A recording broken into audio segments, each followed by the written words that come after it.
Ajajaan olaanaa waraana bilisummaa Oromoo Jaal Marroo Dirribaa waraanni bilisummaa Oromoo hidhannoo meeshaa waraanaa qofa osoo hin taane hidhannoo sammuutis hidhatee beekumsa siyaasaatiin qaramaati jira jechuun dubbatan. Ajajaa olaanaa waraana bilisummaa Oromoo Jaal Marroo Dirribaa kana kan ja'an sirna cufiinsa barnoota ga'umsaa hooggansa siyaasaa fi waraanaa zoonii lixaa irratti yeroo haasa'u godhan ture. Waraanni bilisummaa Oromoo kan mirgaa hiree murteeffannaa uummata Oromoo mirkaneessuuf mootummaa Itoophiyaa wajjin wal waraanaa jiru loltoota kaayyoo qabsoo saba Oromoo tarkaanfachiisan hidhannoo waraanaa fi sammuutiin leenjisaa jira jedhan. Dhiheenya kana mooraalee leenjii dirree lixaa bahaa fi jiddu galeessatti humnoonni waraana bilisummaa Oromoo haaroonni hidhannoo waraanaa fi beekumsa siyaasaatiin leenji'aa turan lakkoofsaan hedduu ta'an eebbifamanii jiran. Eebbifamtoonni mooraa leenjii waraana bilisummaa Oromoo keessaa ba'anis dirqama qabsootiif bobbaafamuu qondaalonni waraanichaa ibsaa turan.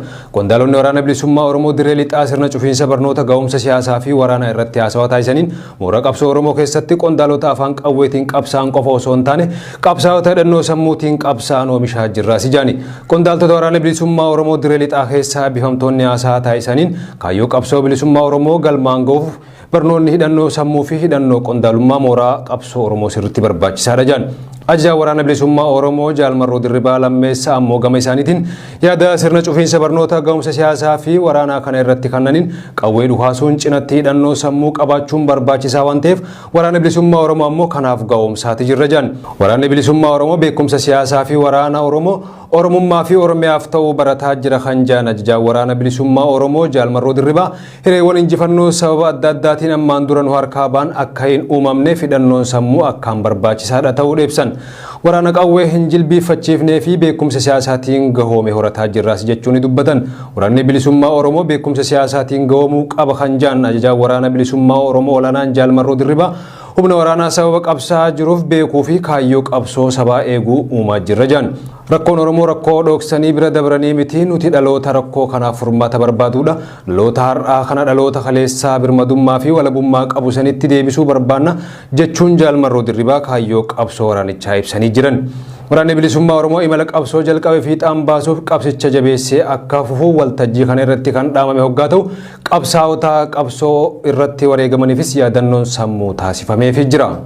Komishiniin Gamtaa Afrikaa haalli naannoo Amaaraa keessatti deemaa jiruun yaachisee jira jedhe ibsa baaseen. Dura ta'aan Komishinii Gamtaa Afrikaa Muusaa Faakii Mahammad ibsa roobii kaleessaa baasaniin haala nageenya naannoo Amaaraa keessa jiruun akka yaadda'uu dhabeessan. Dura ta'aan kun komishiniin isaanii heerri biyyattii daangaa tokkummaa walabummaan biyyaalessaa eegamuu irrattis cimsee akka amanu ibsanii jiran. Itti dabaluunis qaamoleen dhibdee kana keessa jiran hundinuu hatattamaan dhukaasa akka dhaabanii fi nageenya namoota nagaa akka eegan waamicha godhanii jiran. Muusaa Faakii Mahammad qaamoleen dhibdee kana keessatti jiran marii nagaa gochuu walii irraa akka ga'uu qabanis waamicha godhanii jiran. Gamtaan Afrikaa tattaaffii Itoophiyaa keessatti nageenyaaf tasgabbii fiduuf godhamu deeggaruuf qophii ta'uu isaaniis ibsanii jiran.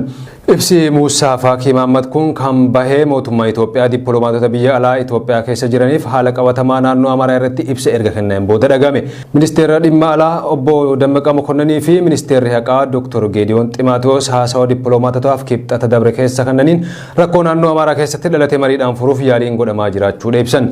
Dr. Geediyoon Ximaatiyoos rakkoo naannoo Amaaraa keessa jiruuf karaa nagaa fala fiduu fi haalota jiran gara duraan turanitti deebisuuf mootummaan Itoophiyaa tattaaffii olaanaa gochaa jira jechuun isaanii ministeera hajaa alaa Itoophiyaa ibsee jira. Magaalota gurguddoo naannichaa akka Baardaarii fi Gondar fa'aa keessatti sochiin uummataa gara idileetti deebi'aa jiraachuu miidiyaaleen biyya keessaa gabaasanii jiran. Magaalaa Gondar keessatti baajaajonni magaalicha keessa tajaajilan geejjiba tajaajilatti deebi'uus gabaafamee jira. Dhaabbileen mirga namoomaaf falman mootummaa yeroo libsicha hojiirra oolchuu fi olaantummaa seeraa kabachiisu tarkaanfii madaalaa fudhachuu akka qabu ibsaa turuun isaanii ni yaadatama. Waldhibdee dhiyeenya kana naannoo Amaaraa keessatti mudateen lubbuun namaa darbuu fi qabeenyi manca'uunis gabaafamee jira. Lixa Oromiyaa iddoowwan garaagaraatti mormii muudama abbootii amantaa manni amantaa Ortodoksii Tawaahidoo Itoophiyaa taasisaa jiru hordofuun namoonni baay'een hidhamaa jiraachuun dhagahame. Wallagga Bahaa magaalaa Naqamteetti namoonni 40 ta'an kan hidhaman yoo ta'u Wallagga Lixaa magaalaa Gimbiittis haala wal fakkaatuun namoonni hedduun hidhamuu jiraattonni Oromiyaa 11tti himan. Dilbata darbe hagayya 13 2023 amantoonni amantaa Ortodoksii Tawaahidoo Sinodoosii magaalaa Naqamtee hiriira bahuun Phaaphaasii sabaaf sablammootaaf muudaman feena afaan keenyaan tajaajilamuu feena malee Phaaphaasii duraanii kanneen afaan keenya aadaa keenya hin beekneen hin tajaajilamnu jechuun sagalee dhageessifataniin namoonni 40 ol hidhattoota humna mootummaatiin hidhamanii jiraachuu fi reebichi irra gahaa jiraachuu jiraatan naannichaa Oromiyaa 11tti hime. Dheengadda Phaaphaasiin muudanii gara godina keenyaatti ergani.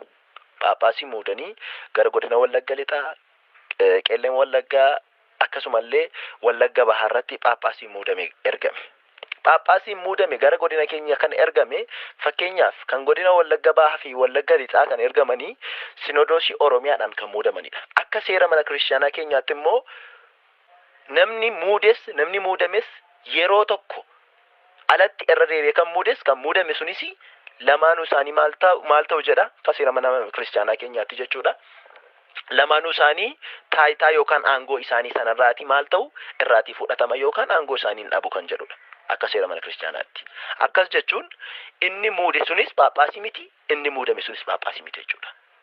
Fedhii uummataa maleedha kan isaan itti dhufan jechuudha. Yeroo kanatti gara godina Wallagga Bahaatti gaafa dhufan mormii guddaatu isaan qaqqabe, Wallagga Lixaarrattis mormii guddaatu isaan qaqqabe. Namni takka gadi beensi manni jara kana. Fedhii uummataa alatti jechuudha.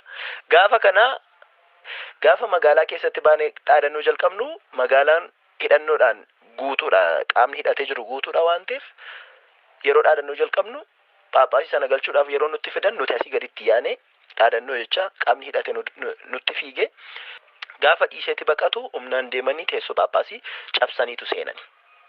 Sana booda erga cabsanii seenanii uummanni kun ammas hin barbaannu iyyuu jalqabe.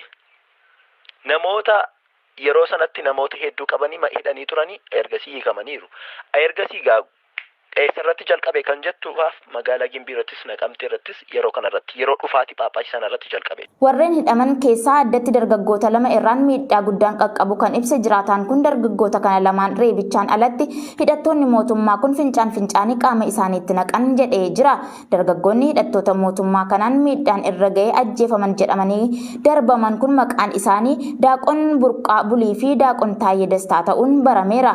Uummanni Oromoo kun siyaasa miti kan geggeesse gaaffii mirgaa gaafate afaan keenyaan tajaajilamne jechuun sagalee dhageessifate kan jedhe jiraataan Oromiyaa 11 dubbise kun tibba darbe Sinodoosiin Oromiyaa abbootiin amantaa Sinodoosii muudaman kun gara biyya lallaba isaaniitti deemanii uummata isaan filate kana akka tajaajilanii fi uummata isaanii akka ijaaraniif jedhametti qaamni mootummaa ammoo sana mormuun kan si bulchuu fi si tajaajilu anatu siif beeka jechuun uummata kana humnaan mirga isaa dhiibee miidhaa qaqqabsiisaa jiraachuu hime.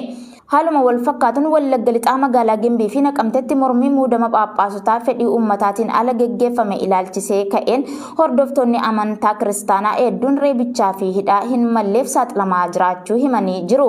Jiraataan naannichaa Oromiyaa 11 dubbisee akka jedhetti gareen Koomishinar Araarsaan hoogganamu Abbaa Gabriel dabalatee hooggantoota amantaa naannichaa sababa walga'iin waame erga walitti qabee booda qaama mootummaatiin akka qabsiise himan.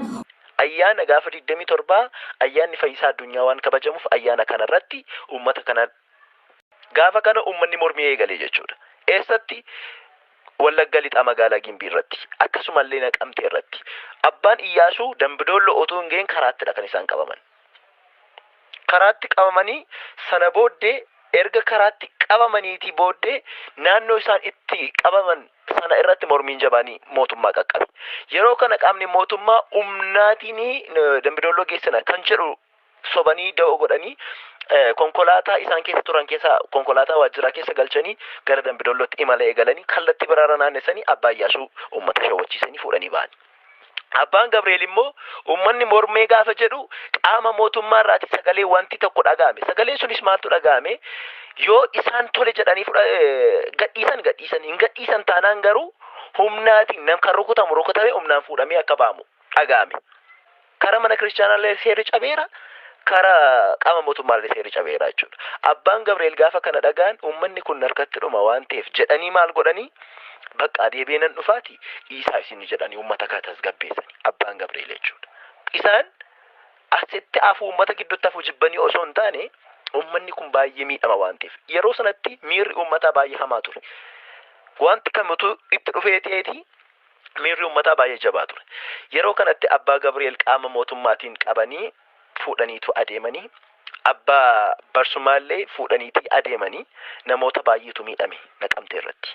Namoonni baay'ee rukutame jechuun ulee qabatanii jiraniitiin namoonni baay'ee miidhamanii.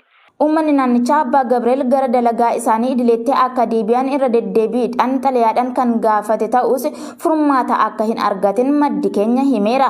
Dhumarrattis hagayya 27 guyyaa ayyaana Fayyisaa Addunyaa sababeeffachuun gara naannichaatti deebi'anis mootummaan qaama hidhatee gara mana amantaa seenuun humnaan fuudhanii yeroo deemanitti magaalaa Gimbii fi Naqamtetti mormiin cimaan ka'uu ibseera.